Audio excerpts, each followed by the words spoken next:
welcome back to another Regal Mystery Movie review. Don't forget to like the video and subscribe now so you don't miss out on some of the most fair and honest reviews on all of YouTube.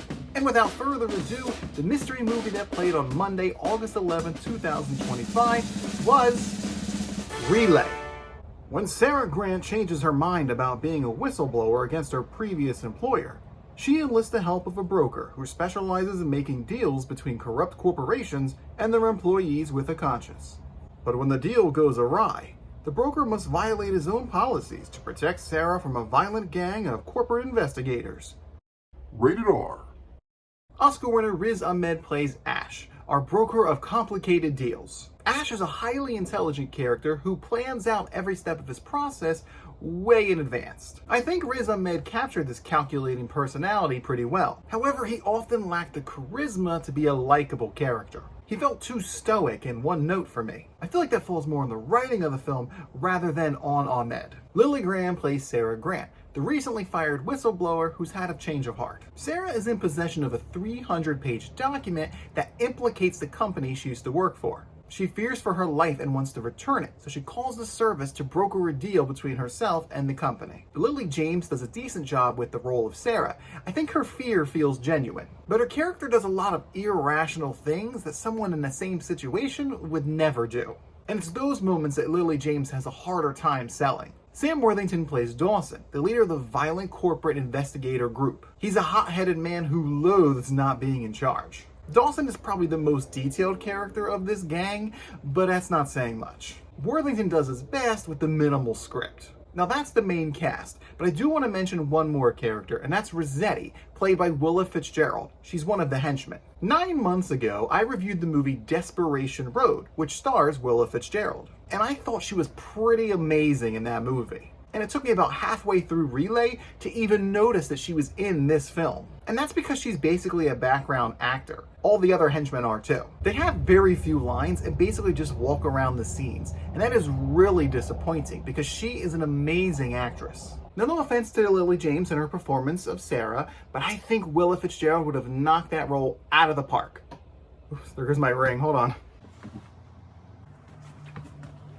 Now, Relay opens on a nervous man entering a diner. He's there to meet the CEO of a company he used to work for and return the incriminating evidence that he has. Now, the CEO was played by Victor Garber, a seasoned and very recognizable actor. I mention this because it was a surprise, and it's even more of a surprise that he only had this 45 seconds on screen. It seems like an insanely small role for him, but he even got a title credit, which is crazy. Anyway, we find out that this meeting was the result of our broker, Ash. He specializes in getting stolen property back to corporations while protecting the person who stole it. A kind of a mutual cease and desist. The broker does keep a copy of the evidence just in case the corporation doesn't hold up their side of the bargain. Enter Sarah Grant, a whistleblower who is currently being stalked by a goon squad from her previous employer. She enlists the help of the broker, and the movie takes off. Now, I do want to say that I really enjoyed the premise of Relay. It's a fresh and original idea. Ash uses the Tri-State Relay service to communicate with his clients. This is a telecommunications service for the deaf and hard of hearing. Basically, the deaf or hard of hearing person types out their message to an operator, and then the operator reads that message to the other person on the phone. And when that person responds, the operator types it up for the deaf or hard of hearing person. This is a real service provided by the government too. Well, at least for now. I think it's a rather innovative way for Ash to conduct his business, because the clients never hear his voice, nor do they ever get his phone number. The operators also don't keep phone records or conversation logs. So it's really an anonymous process. Plus, it shines a light on a service that most people, myself included, didn't even know it existed. Achoo!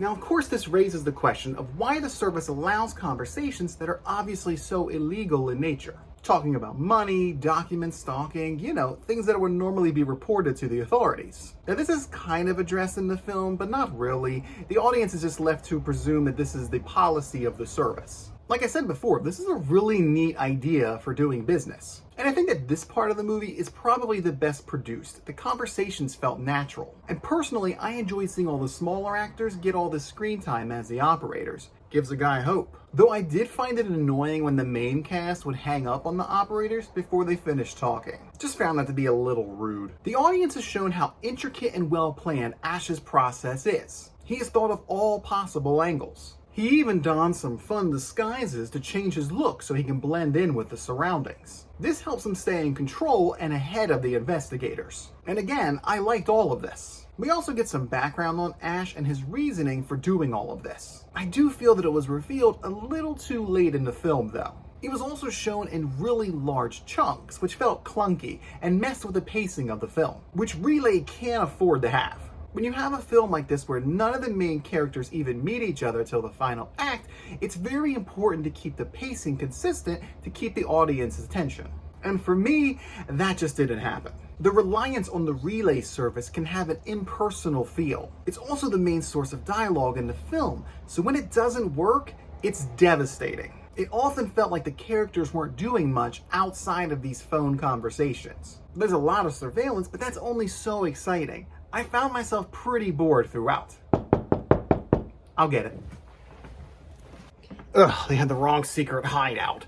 Now my main complaint with Relay is how weird Ash starts to act. From the setup of this film, we know that he's completed this process at least half a dozen times. But for some reason with Sarah, things get out of hand. He starts out following his highly regulated process fully. He does research into her and the company that she works for. He looks at her social media profiles too, which makes sense for profiling.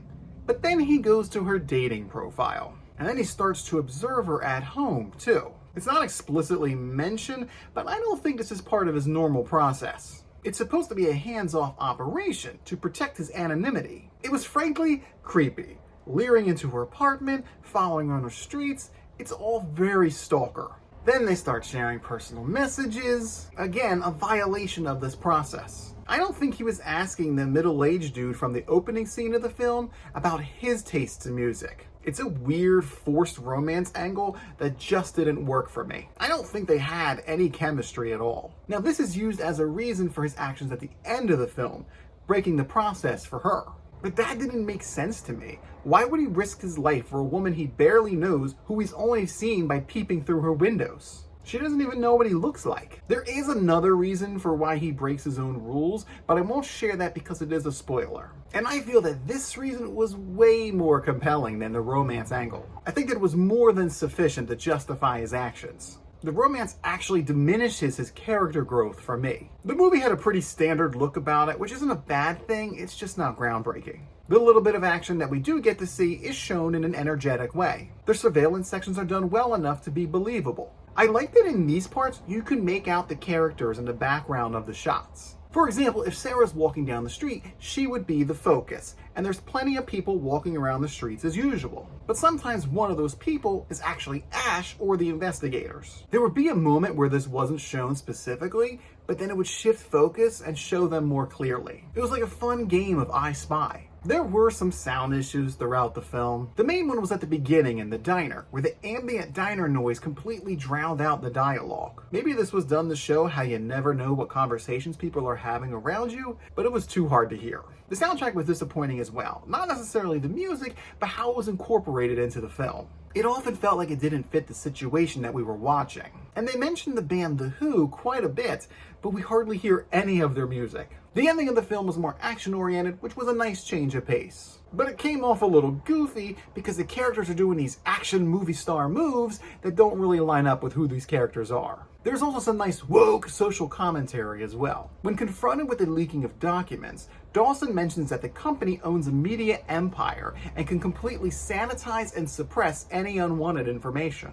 That would lead the leaks to appear on the internet, which would then be dismissed as conspiracy theories. I thought this was rather poignant, considering what's happening in the United States right now. Especially with the CBS-Paramount Skydance merger that just happened after Stephen Colbert was fired, leaving the billionaire Ellison family in charge of one of the most powerful news agencies in the world. Hold please. In conclusion, Relay has a really promising premise, but fails to deliver. The use of the Tri-State Relay service was original and interesting, but the rest of the film didn't impress. Plus, that shoehorned romance angle was pointless and creepy. And that is why I'm giving the Regal Mystery Movie Relay the missed message score of 4 out of 10.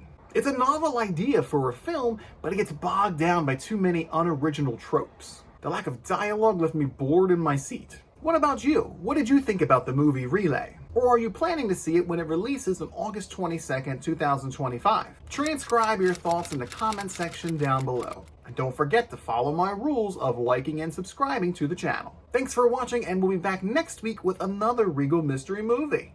Bye!